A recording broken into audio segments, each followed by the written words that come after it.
what results the machine provides. The initial measurement of the vibration is of course in hertz, and it can vary in a range of 3,500 to 8,500.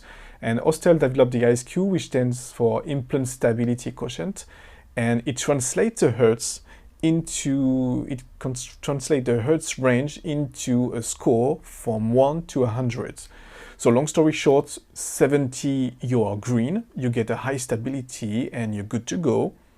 65 you have a medium stability, and below 60 it is a red for low stability and it's a no.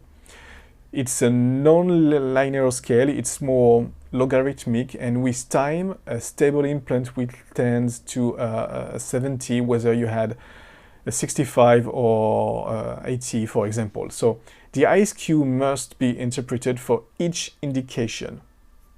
It is a single restoration